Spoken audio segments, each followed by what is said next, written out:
ஆண்டவருடைய நாம இப்பொழுது பரலோக தந்தையே, இந்த காலை நேரத்திலும் ஆண்டவராக இயேசு கிறிஸ்துவுடைய பாடு மரணங்களை நினைக்கிற இந்த நாளாக இந்த காலையிலும் எங்களுடைய ஆயுசு நாட்களில் ஒரு நாளை கூட்டி கொடுத்தீரே, உமக்கு நன்றி.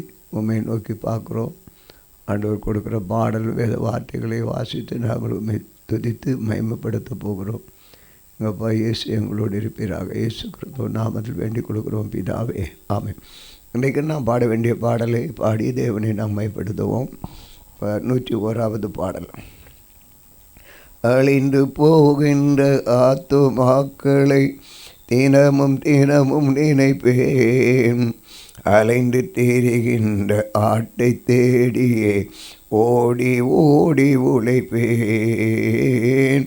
அழிந்து போகின்ற ஆத்துமாக்களை தினமும் தினமும் நினைப்பேன், அலைந்து திரிகின்ற ஆட்டை தேடியே ஓடி ஓடி உழைப்பேன்.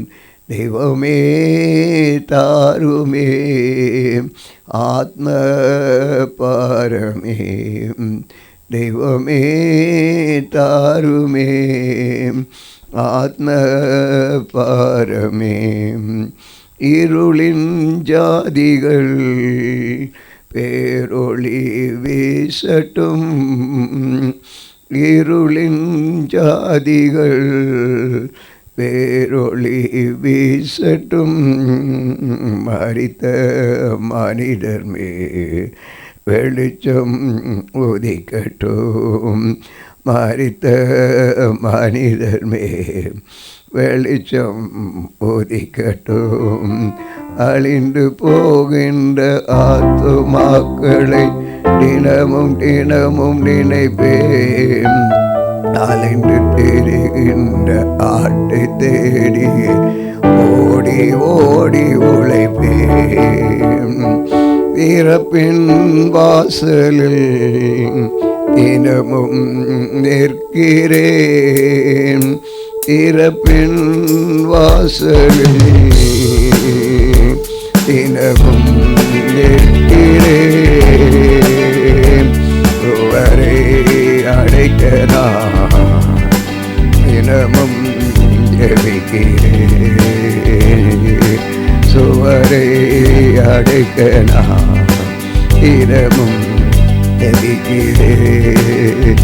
அழிந்து போகின்ற ஆத்துமாக்களை தினமும் தினமும் நினைப்பேன், அழிந்து திரிகின்ற ஆட்டை தேடியே ஓடி ஓடி உழைப்பேன். அழிந்து போகின்ற ஆத்துமாக்களை தினமும் தினமும் நினைப்பேன், அழிந்து திரிகின்ற ஆட்டை தேடியே ஓடி ஓடி உழைப்பேன். எக்கால சேத்தனா மௌனம் எனக்கில்லை, எக்கால சேத்தனா மௌனம் எனக்கில்லை. சத்தியம் இயேசுவே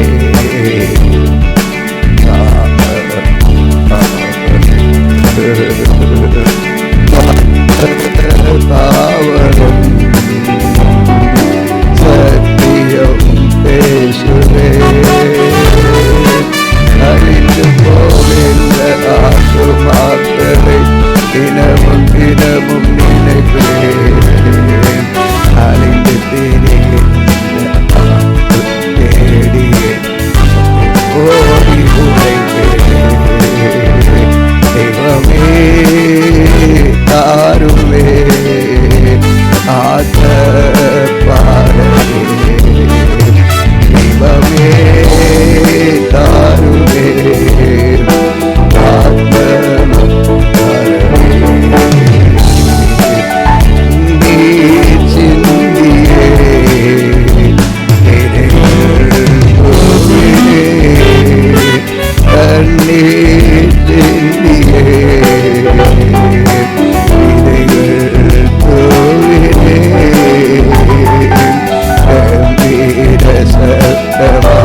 நினைப்பேன். அலைந்து திரிகின்ற ஆட்டை தேடியே ஓடி ஓடி உழைப்பேன். தெய்வமே தாருமே ஆத்ம பாரமே. தெய்வமே தாருமே ஆத்ம பாரமே. ஊராரின் மைந்தர்கள் உம்மிடம் மட்டும். ஊராரின் மைந்தர்கள் உம்மிடம் திரும்பட்டும். விண்ணகம் அகிலட்டும் இருந்து நடக்கட்டும். விண்ணகம் அகிலட்டும் இருந்து நடக்கட்டும். அழிந்து போகின்ற ஆத்துமாக்களை தினமும் தினமும் நினைப்பேன். அழிந்து தெரிகின்ற ஆட்டை தேடியே ஓடி ஓடி உழைப்பேன். தெய்வமே தாருமே ஆத்ம பாரமே. தெய்வமே தாருமே ஆத்ம பாரமே. தொடர்ந்து ஆண்டவர் நல்லவர். இந்த காலை நேரத்தில் நமக்கு ஒரு வேத பகுதியை கொடுத்திருக்கிறார். அதை வாசித்து நாம் ஜெபிப்போம். இன்றைக்கு நாம் வாசிக்க வேண்டிய வேத பகுதி 2 ராஜாக்களின் புத்தகம் 15ஆம் அதிகாரம். இஸ்ரவேலின் ராஜாவாகிய யெரொபெயாமின் 27ஆம் வருஷத்திலே யூதாவின் ராஜாவாகிய அமத்சியாவின் குமாரன் அசரியா ராஜாவானான். அவன் ராஜாவாக ஒரு 16 வயதாயிருந்து 52 வருஷம் எருசலேமிலே அரசாண்டான். எருசலேம் நகரத்தாளான அவன் தாயின் பேர் எக்கோலியாள். அவள் தன் தகப்பனாக அமர்ச்சியா செய்தபடியெல்லாம் கர்த்தரின் பார்வைக்கு செம்மையானதை செய்தான். மேடைகள் மாத்திரம் அகற்றப்படவில்லை. ஜனங்கள் இன்னும் மேடைகள் மேல் பலியிட்டு தூபம் காட்டி வந்தார்கள். கர்த்தர் இந்த ராஜாவை வாய்த்தனால் அவன் தன் மரண நாள் மட்டும் குஷ்டரோகியாக இருந்து தனித்து ஒரு வீட்டிலே வாசம் பண்ணினான். ராஜாவின் குமாரனாகிய யோதாம் அரண்மனை விசாரிப்புக்காரனாக இருந்து தேசத்தின் ஜனங்களை நியாயம் விசாரித்தான். அசரியாவின் மற்ற வர்த்தமானங்கள் அவன் செய்தவையாவும் யூதாவுடைய ராஜாக்களின் 4ஆம் புத்தகத்தில் அல்ல எழுதியிருக்கிறது. அசரியா தன் பிதாக்களுடைய நித்திரடைந்த பின் அவனை தாவீது நகரத்தில் அவன் பிதாக்கள் அண்டையில் அடக்கம் பண்ணினார்கள். அவன் குமாரனாக யோதாம் அவன் ஸ்தானத்திலே ராஜாவானான்.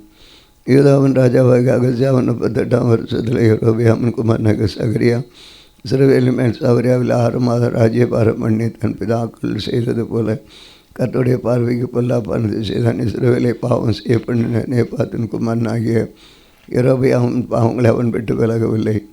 யாபேசின் குமாரனாகிய சல்லூம் அவனுக்கு விரோதமாக கட்டுப்பாடு பண்ணி ஞானத்தின் முன்பாக அவனை வெட்டி கொண்டு போட்டு அவன் ஸ்தாபனத்தில் ராஜாவானான். சகரியாவின் மற்ற வர்த்தமானங்களும் இஸ்ரவேல் ராஜாக்களின் 4ஆம் புத்தகத்தில் அல்லவோ எழுதியிருக்கிறது. உன் குமாரர் 4ஆம் தலைமுறை மட்டும் இஸ்ரவேலுடைய சிங்காசனத்தினை வீட்டிருப்பார்கள் என்று கர்த்தர் இயேசுவோடு சொன்ன வார்த்தை இதுதான். அப்படியே ஆகிட்டு யூதாவின் ராஜாவாகிய உசியாவின் 39ஆம் வருஷத்திலே யாபேசின் குமாரனாகிய சல்லூம் ராஜாவாகிய சமாரியாவில் 1 மாதம் அரசாண்டான். காரியின் குமாரனாகிய மெனேக்கம் திர்சாவிலிருந்து சமாரியாவுக்கு வந்து யாபேசின் குமாரனாகிய சல்லூமை சமாரியாவில் வெட்டி கொண்டு போட்டு அவன் ஸ்தானத்தில் ராஜாவானான். சல்லூமின் மற்ற வர்த்தமானங்களும் அவன் செய்த கட்டுப்பாடும் இஸ்ரவேல் ராஜாக்களின் 4ஆம் புத்தகத்தில் அல்லவோ எழுதியிருக்கிறது. அப்பொழுது மெனேக்கம் திர்சா பட்டணத்தையும் அவர்களை யாவையும் திர்சா தொடங்கி அதன் எல்லைகளை முறியடித்தான். அவர்கள் தனக்கு வாசலை திறக்கவில்லை என்று அவர்களை வெட்டி அவருடைய கற்பவதிகளை எல்லாம் கீறி போட்டான். யூதாவின் ராஜாவாக அசரியாவின் 39ஆம் வருஷத்திலே காதியின் குமாரனாகிய மெனேக்கம் இஸ்ரவேல் ராஜாவாகிய சமாரியாவில் 10 வருஷம் ராஜ்யபாரம் பண்ணி அவன் நாட்கள் எல்லாம் கர்த்தன் பார்வைக்கு பொல்லாப்பானதை செய்தான். இஸ்ரவேல் பாவம் செய்ய பண்ணின நேபாத்தின் குமாரனான யெரொபெயாம் பாவங்களை விட்டு விலகாதிருந்தான். அகசியாவின் ராஜாவாகிய புல் தேசத்துக்கு விரோதமாய் வந்தான். அப்பொழுது மெனேக்கம் பூலின் உதவியினால் ராஜ்யபாரத்தை தன் கையில் பலப்படுத்தப்பட்டு அவனுக்கு 1000 தாலந்து வெள்ளி கொடுத்தான். இந்த பணத்தை அசீரியாவின் ராஜாவுக்கு கொடுக்கும்படியும் மெனேக்கம் சிறுவர் பலத்தை ஐஸ்வர்யங்களிடத்தில் ஆளுவதற்கு 50 வெள்ளி சேக்கல் தண்டினான். அப்படியே அசீரியாவின் ராஜா தேசத்தில் நிற்காமல் திரும்ப போனான். மெனாக்காமின் மற்ற வர்த்தமானங்களும் அவன் செய்தவை அவன் சிறுவில் ராஜாக்களின் 4ஆம் புஸ்தகத்தில் எல்லாம் எழுதியிருக்கிறது. மெனேக்காம் தன் பிதாக்களுடைய நித்திரையடைந்த பின் அவன் குமாரனாகிய பெக்காதியாவின் ஸ்தானத்தில் ராஜாவானான். ராஜாவாக சரியாவும் 50ஆம் வருஷத்தில் மெனாக்காமின் குமாரனாகிய பெக்காகிய இஸ்ரவேலின் மேல் ராஜாவாகி சமாரியாவில் 2 வருஷம் ராஜ்யபாரம் பண்ணி கர்த்தருடைய பார்வைக்கு பொல்லாப்பானதை செய்தான். அவன் இஸ்ரவேலை பாவம் செய்ய பண்ண நேபாத்தின் குமாரனாகிய யெரொபெயாமின் பாவங்களை விட்டு விலகவில்லை. ஆனால் ரெமலியாவின் குமாரனாகிய பெக்கா என்னும் அவனுடைய செயற்காரன் அவனுடைய விரோதமாக கட்டுப்பாடு பண்ணி கிலியாத் புத்திரர்கள் 50 பேரை கூட்டிக் கொண்டு அவனை அரிகேவையும் ராஜாவீடாகிய அரண்மனையிலே சமாரியா வீட்டை கொண்டு போட்டு அவன் ஸ்தானத்தில் ராஜாவானான். பெக்காகி அவன் மற்ற வர்த்தமானங்களும் அவன் செய்த அவன் சிறுவன் ராஜாவும் அவன் ஆள புத்தகத்தில் அளவு எழுதியிருக்கிறது. யூதாவின் ராஜாவாகிய சரியா 52 வருஷம் ரமயாவின் குமாரனாகிய பெக்கா சிறுவேலின் மேல் ராஜாவாகிய சமாரியாவில் 20 வருஷம் ராஜ்யபாரம் பண்ணி கர்த்தருடைய பார்வைக்கு பொல்லாப்பானது செய்தான். சிறுவேலை பாவம் செய்ய பண்ண நேபாத்து குமாரனாகிய யெரொபெயாம் பாவங்களை அவன் விட்டு விலகவில்லை.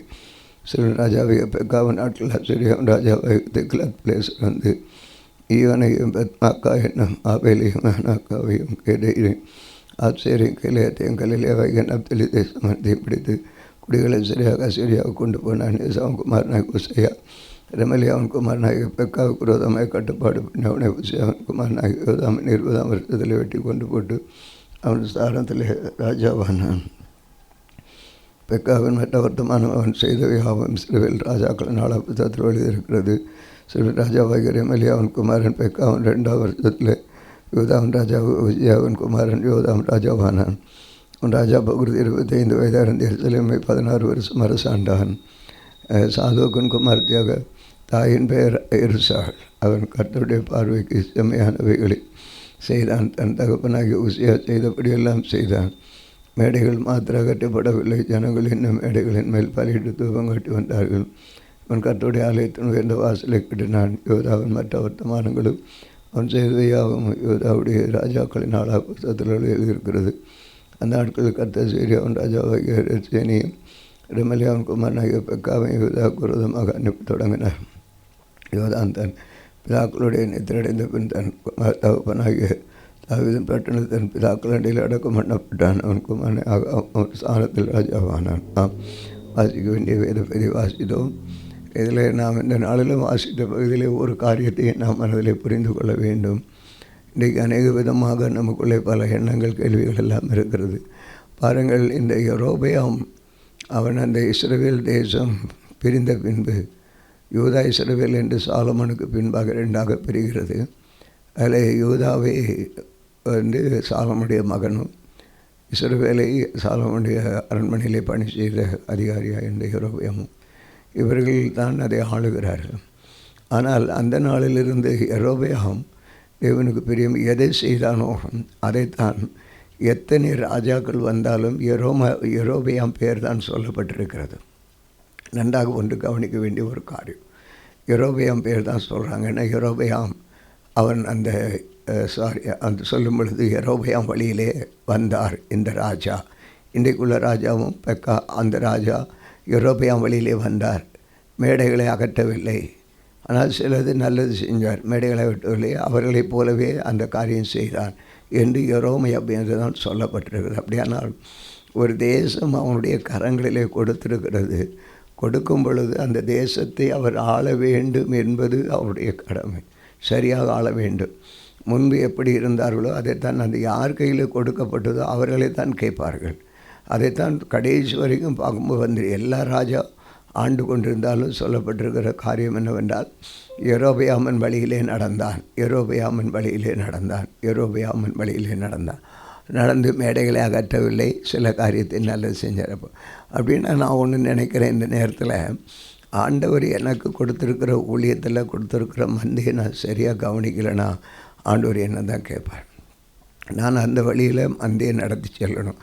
நாளைக்கு எல்லோரும் நிச்சயமாக சொல்கிறாங்களே இல்லையோ, அந்த வரலாறு சொல்லும் பின்னாடி இன்பதாஸ் வழியிலே சபை நடந்தது அப்படின்னு. அப்போ நான் மனம் போல் சத்தியத்தை சொல்லி உலக ஆசீர்வாதம் வேணும், ஆவிக்குரிய ஆசீர்வாதம் வேணும், ஜனங்களை வழி நடத்தி தேவனுக்கு பிரியமில்லாதவைகளெல்லாம் அகற்றி போடுங்க அப்படின்னு சொல்லிட்டு செஞ்சேன்னா அதை நிச்சயமாக அதை நீங்கள் அதை செய்யாமல் இருந்தது எப்படி?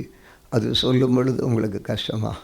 ஆனால் எனக்கு கடைசி வரைக்கும் நான் இந்த சத்தியத்தை சொல்லலைன்னா, சரியான தேவனுடைய நாமத்தை உச்சரிக்கிறேன்னா, நமக்கு உலக ஆடம்பரம், உலக சிற்றின்பங்கள், உலக காரியங்கள் எல்லாம் திறந்து ஆவிக்குரிய வரங்களுக்கு இது வேணும் என்று சொல்லும் பொழுது அது உங்களுக்கு கடினமாக கஷ்டமாக தோன்றினால் நான் என்ன செய்ய முடியும்? நாளைக்கு ஒரு நபர் ஆவியின் வரங்களை பெற்று அலங்கரித்து நல்ல தேவனை மயப்படுத்தி கொண்டிருக்கிறார்கள் என்றால் அவர்களை பார்க்கும் பொழுது உங்களுக்கு வெட்கமாக இருக்குமே, நமக்கு வெட்கமாய் ஏன் எனக்கு இது கிடைக்கவில்லை? அப்பொழுது நாம் சொல்லுவோம் அல்லவா, எங்களுக்கு எங்களுடைய போதகர் இதெல்லாம் சொல்லிக் கொடுக்கவில்லையே, கற்றுக் கொடுக்கவில்லையே. அப்படி என்று சொன்னாலே எப்படி? இவையெல்லாம் நான் புரிந்து கொள்ள கர்த்தர் உதவியாகவே இந்த நாளில் கூட இந்த நிலைகளை எல்லாம் புரிந்து தேவ சமூகத்திலே நாம் அறிக்கையிடுவோம். தேவ கிருபை உண்டாக கர்த்தர் உதவி செய்வீராக. அவருடைய மகிமை வெளிப்படட்டும். தேவ நாமத்தை மயப்படுத்துவோம். ஆண்டவர் நல்லவர். ஆகவே இந்த காலை வேளையிலும் தேவனோடு ஆண்டவர் நம்முடைய மகிமையை ஆண்டவர் நம்மத்திலே இறங்குவாராக. ஆண்டவர் கிரியை செய்கிற நினைத்து அவருக்கு நன்றி சொல்லி தேவனை மயப்படுத்துவோம். உண்மையாகவே நாம் உணர வேண்டிய அவசியம். நேற்று தினத்திலே நமக்கு கொஞ்சம் லைவ் சிஸ்டம் ப்ராப்ளமாக இருந்தது. ஆனாலும் இந்த ஊழியத்தை சரியாக செஞ்சு அனைவரை ஆண்டோடைய பக்கம் திருப்ப வேண்டும், ஆண்டோடைய சத்தியத்தை பூரணமாக அறிவிக்க வேண்டும் என்று சொல்லுகிறதுனாலே அனைவர் எனக்கும் இவையெல்லாம் கேட்கும் பொழுது நாளைக்கு நானும் ஒரு சரியான வழியில் சபையை நடத்தாவிட்டால், இன்பதாஸ் வழியிலே சபை நடந்தது. இன்பதாஸ் அப்போ என்ன சொன்ன, கற்றுக் கொடுக்கல. எல்லாமே கற்றுக் கொடுக்குறோம், எல்லாம் செய்கிறோம், ஆனாலும் மக்களிடத்தில் பகை. இதை குறித்து நம்ம பார்க்குறதில்ல. ஆண்டவரை நம்பி ஆண்டவரை சார்ந்து வாழும் பொழுது கர்த்தர் நடத்துவார். எனக்கு ஆண்டவர் நாளை கேட்டால் அந்த குறையாக என்ன சொல்லவே மாட்டாங்க. சத்தியத்தை போதித்தான், சத்தியத்தினுடைய நடக்கிறது யார் தவறு என்று சொல்லுவாங்க. தொடர்ந்து ஜெபம் பண்ணுவோமா? எங்கள் மகா கிருபை இறக்கம் இருந்த எங்கள் இயேசுவே, இந்த அதிகாலையிலும் தேவனை நோக்கி நாங்கள் பார்க்குறோம். கர்த்தருடைய ஆவி எங்கள் மேலே வேண்டும். உம்முடைய கிருபை எங்களை தாங்கட்டும். ஒவ்வொன்றையும் நீர் எங்களுக்கு எங்களுடைய மனபாரங்கள் வரும் பொழுது ஒவ்வொன்றையும் எங்களுக்கு சுட்டி காட்டுகிறேன். ஆண்டவரை சுட்டி காட்டி இப்படி இருக்கிறது என்று ஒவ்வொருடைய தன்மைகளெல்லாம் சுட்டி காட்டுகிறதற்காக நன்றி. நாளைய தினத்திலே ஆண்டவரே சத்தியம் என்ன சொல்லுகிறதோ நான் போதிக்காமல் இருந்தால் என்னை பலர் கேள்வி கேட்பார்கள். ஆண்டவரே நீங்கள் கேட்பீங்க, எங்களுக்கு கற்றுக் கொடுத்த வழியிலே நாங்கள் வந்தோம் என்று சொல்வார்கள். ஆகவே இந்த நிலையை மாற கர்த்தர் உதவி செய்யும்படி ஒப்புக் கொடுக்கிறோம். தேவ கிருபை ஆண்டவரே இந்த நாளிலே வெளிப்படும்படி செபிக்கிறோம். தேவன் உம்முடைய ஊழியம், உம்முடைய நாமம் மயப்படணும், ஏசப்பா மயமப்படணும். எங்களுக்கு பேரோ புகழோ எங்களுக்கு எதுவும் வேண்டாம். கர்த்தர் நாமம் மகிமைப்பட்டால் போதும். தேவ கிருபையினாலே எங்களை மறைத்து வழி நடத்தும்படி செபிக்கிறோம். நன்றி ஆண்டவரே. இந்த நாளிலும் பிரிந்திருக்கிற குடும்பங்களெல்லாம் இணைக்கப்பட கர்த்தர் உதவி செய்யும். திருமணத்தில் ஆண்டவரே திருமணமாகி பிரிந்திருக்கிறார்கள். அப்பா இன்னும் ஆண்டவரே சண்டை சச்சரவில் நம்முடைய பிள்ளைகள், குழந்தை, பலவிதமான பிரிவினைகள் ஒவ்வொரு குடும்பங்களிலே வருகிறது. இயேசுப்பா இதை பார்த்து நீர் அவர்களுக்கு ஒரு நல்ல ஆசீர்வாதத்தை கட்டளிடும்படி ஜெபிக்கிறோம். ஆண்டவரே உமக்கு ஸ்தோத்திரம். ஒரு ஆண்டவர் நீர் கொடுக்குற பாக்கியம், புத்திர பாக்கியம் கொஞ்சம் தடை பண்ணுது என்றால் வீடு காரணமாக இருக்குமா எங்களுக்கு அது தெரியாது. ஆனாலும் அதை நாங்கள் உங்களுடைய சமூகத்தில் என்னவாக இருந்தாலும் சொல்லி ஜெபிக்கும்போது நீங்கள் அற்புதம் செய்வீங்க. ஆண்டவரே ஒரு நல்ல எங்களுக்கு ஒரு நல்ல அதிகாரியான ஒரு நல்ல ஒரு வீட்டை கொடுத்துருக்குறீங்க. உங்களுடைய பிள்ளைகள் தங்குறதுக்கு அவர்களை நீர் ஆசீர்வதிக்க வேண்டும். உங்களுடைய கிருபையினால் மறைக்க வேண்டும். ஆண்டவரே ஒரு நல்ல பிரசவத்தை கட்டிடும்படி ஜெபிக்கிற நாட்கள் ஆகி கொண்டிருக்கிறதுப்பா. உம்முடைய சித்தம் இது அது வெளிப்படட்டு. நாங்கள் அவளுடையது ஆகி கொண்டிருக்கிறோம். தாய் பிள்ளையமாக நீ பேர் வைத்து தருவீர் என்று ஆண்டவரே ஆல்ரெடி நாங்கள் ஆண்டவர் உம்முடைய சமூகத்தில் வைத்து மன்றாடி வருகிறோம். கர்த்தர் அந்த மன்றாட்டின் சத்தத்தை கேட்கும்படி ஜெபிக்கிறேன். நன்றி அப்பா. இந்த நாளைக்கு கூட குழந்தை அந்த பகுதியில் ஒவ்வொரு மேலும் இப்படியே வல்லமை இறங்கும்படிக்காக ஆண்டவரை உண்மை வேண்டிக் கொள்ளுகிறேன். கர்த்தாவே இந்த நேரத்திலும் கர்த்தர் அசைவாட வேண்டும். ஆண்டவரே பிரிந்திருக்கிற குடும்பங்களை இணையும். கணவன் இரத்த சம்பந்தமான பிரிவுகள், ஆண்டவரே இரத்த சம்பந்தமான பிரிவுகள், கணவன் மனைவி பிள்ளைகள் உறவு, மாமனார் மாமியார், இப்படிப்பட்ட பிரிவுகளிலிருந்து ஒரு அற்புத அதிசயங்களை செய்யும்படி செபிக்கிறோம். பெரிய ஆண்டவரை பிரியாத நேசர் எங்கள் நடுவில் நீர் இருக்கிறீர். ஒரு அதிசயத்தை செய்யும்படி ஜெபிக்கிறோம். அதே போல் ஆண்டவருக்கு உங்களுக்குள்ளே இருக்கிற பிரிவு அவைகள் இருந்தால் சபைக்கும் உபதேசத்துக்கும் விசுவாசிகளுக்கும் இருக்கிற பிளவுகள், ஊழியக்காரர்களுக்கும் விசுவாசிகளுக்கு ஏற்படுகிற பிளவுகள் எல்லாம் நாங்கள் உற்று நோக்கி கவனிக்க கர்த்தர் வந்திருக்கிறீர். உற்று நோக்குகிறேன் என்று சொல்லுகிறீர். உமக்கு நன்றி. நீர் எங்களை உற்று நோக்கி பாரும். எங்களுடைய குறைகளை சுட்டி காட்ட நாங்கள் உம்முடைய சமூகத்தில் ஆண்டவரே நாங்கள் சரண்டராயிரும். ஆண்டவரே எங்கள் குறைகளை மாத்திரம் சொன்னால் போதும்ப்பா. நாங்கள் ஆண்டவரே உம்முடைய சமூகத்தை நாங்கள் முற்றிலுமாக கொடுக்குறோம். கர்த்தர் இந்த நாளில் செய்தது எவ்வளோ பெரிய ஆண்டவரை மறக்க முடியாது. நாங்கள் அவ்வளோ பாதிப்புக்குள்ள ஆண்டவரை இருக்கப்பட்டவங்களை போட்டு எங்களை அவ்வளோ துன்பம் துயரங்களை வேதனைப்படுத்துகிறதில் காணப்படுகிறாங்க. தாவே நீங்கள் இந்த வேளையில் எங்கள் மத்தியிலே வந்ததுக்கு நன்றி அப்பா, கூடி நன்றி. நீர் எங்களை காண்கிறது, ஆண்டவர் எங்கள் சூழ்நிலைகள் காண்கிறது. கர்த்தர் உதவி செய்வீராக. இந்த நாளில் கூட ஆண்டவரே பிரிந்து இருக்கிற குடும்பங்களெல்லாம் இணைக்கப்படணும் அப்பா. இதில் ஒன்று நாங்கள் பார்க்கும் பொழுது இயேசுவே எங்கள் பிரியாத நேசு இந்த நாளிலே கல்வாரி சிலுவையில் அடிக்கப்பட போகிறீரப்பா. எங்களை விட்டு பிரிந்து போகிறீரப்பா. அதை நினைக்கும் பொழுது வேதனையாக இருக்கிறது இயேசுவே. இதை நாங்கள் உணரும் பொழுது சபையார் எல்லோரும் பார்க்கும் பொழுது இந்த நாளிலே பிரிந்த குடும்பங்களுக்காக ஜெபிக்கிற ஒரு நாளாக வருது. ஆண்டவரே நீங்கள் இந்த நாளில் எங்களை விட்டு இந்த பூமியிலிருந்து பிரிந்து ஆண்டவரே இன்றைக்கு சித்திரவதை பட் ஆண்டவரே இன்னும் சில மணி நேரத்தில் ஜீவனை விட்டு நீங்கள் பரலோக ராஜ்யத்துக்கு உங்களுடைய ஆத்மா செல்லுகிறதப்பா. இவைகளை நினைக்கும் பொழுது உமக்கு நன்றி தெரிவிக்கிறோம். நன்றி என்றால் எதற்கென்றால் நாங்கள் வழிமுறைகளை நாங்கள் செய்கிற சபைக்கு ஆண்டவரே சபையை நடத்தி வர்ற விதங்கள், சபையிலே கர்த்தனை கொண்டு வர்ற விதங்கள், இவைகளை குறித்து உமக்கு நன்றி தெரிவிக்கிறேன். இன்றைக்கு நாங்கள் படித்த வேத பகுதிகள் இவைகளெல்லாம் கணக்கு வைத்து கர்த்தனை செய்கிற ஒவ்வொரு காரியங்களையும் நினைக்கும் பொழுது ஆண்டவரே உம்முடைய ஒன்றுக்கு உதவாத பாத்திரமாகி எங்களை எடுத்து நீர் உபயோகப்படுத்தி கொண்டிருக்கிறதற்காக உமக்கு ஸ்தோத்திரம். உம்முடைய நாமம் மையப்படட்டும். கர்த்தர் இந்த நாளில் நீர் ஒவ்வொரு ஆசீர்வாதத்துக்கூட ஆண்டவரே இந்த நாளிலே ஒரு ஆண்டவரே ஒரு துக்க வெள்ளி என்று சொல்லும் ஆண்டவரே, குட் ஃப்ரைடே என்றெல்லாம் சொல்லுகிற நல்ல வெள்ளி என்றெல்லாம் ஒரு விதமானால் என் தேவன் இந்த நாள் ஆண்டவரே உம்முடைய நாமம் மையப்பட வேண்டிய நேர் எங்களோடு இருந்து காரியங்களை நடப்பிக்கப்பட்டும்படி ஜெபிக்கிறோம். எல்லா துன்ப துயரங்களை அகற்றிப்படி இயேசு கிறிஸ்து வேதத்தில் சொல்லப்பட்டது போல அநேகருடைய இரத்தத்தை அநேகருடைய பாவத்தை சுமந்து தீர்க்கிற தேவ ஆட்டுக்குட்டி ஆண்டவரே, நீர் எல்லாவற்றையும் சுமந்து தீர்ப்பீர், எல்லாவற்றையும் மன்னிப்பீர். கிருபையின் நாள் அன்றோ இதெல்லாம் கிருபையின் நாள் அன்றோ ஆண்டவரே, கிருபையின் நாள் அன்றோ ஆண்டவரே. உண்மையாகவே நாங்கள் உமக்கு நன்றி தெரிவிக்கிறோம் ஆண்டவரே. ஏசப்பா, எங்களுக்கு பாவத்துக்காக நீங்கள் ஜீவனை விட்டு இங்கே ஒரு பகுதியில் வேதனையாக இருக்கிறது. எங்களை சத்ரு எப்பொழுது எங்களுக்கு ஒரு பிரிவை கொண்டு வர பார்க்குறான். சத்ரு எங்களை பிளவுபடுத்துகிறான். வியாதி துன்ப துயரங்களை எல்லாம் கொண்டு வந்து பிளவுபடுத்த பார்க்குறான். ஆனாலும் எங்கள் அப்பா பிரியாத நேசரை எங்களோடு இருந்தீரே. இப்பொழுது நீர் எங்களை விட்டு பிரிந்து செல்லும் பொழுது என்ன செய்கிறது ஆண்டவர்? எங்களுக்கு வேதனைகள் துன்பம் தாங்க முடியாத வேதனை இருக்கிறது. ஏசப்பா, எங்களோடு இருக்கும் பொழுதே எங்களுக்கு இவ்வளோ துன்ப துயரங்கள் இருந்தால் ஏசப்பா எங்களை விட்டு போகும்பொழுது எங்களுக்கு எவ்வளோ வேதனை துன்பமாக இருக்கிறது நினைத்து கஷ்டப்படுறோம் ஆண்டவரே. நன்றி சொல்லப்பா.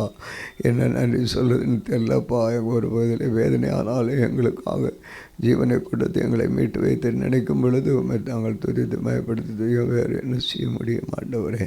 தொடர்ந்து கிரியேசியம் பலப்படுத்த முடியும். அற்புத அதிசயங்கள் இந்த தேசத்தில் நடக்கட்டுங்க. எங்களை எடுத்து ஒரு கருவியாக பயன்படட்டும். நாங்கள் மரித்த இயேசு உயிர்த்து விட்டார். உயிர்த்த இயேசுவை குறித்து மரித்து உயிர்த்தார் என்று நாங்கள் அறிவித்து தேவ மகிமை வெளிப்பட கர்த்தர் எங்கள் நடுவில் உலாவும்படி ஜெபிக்கிறோம்.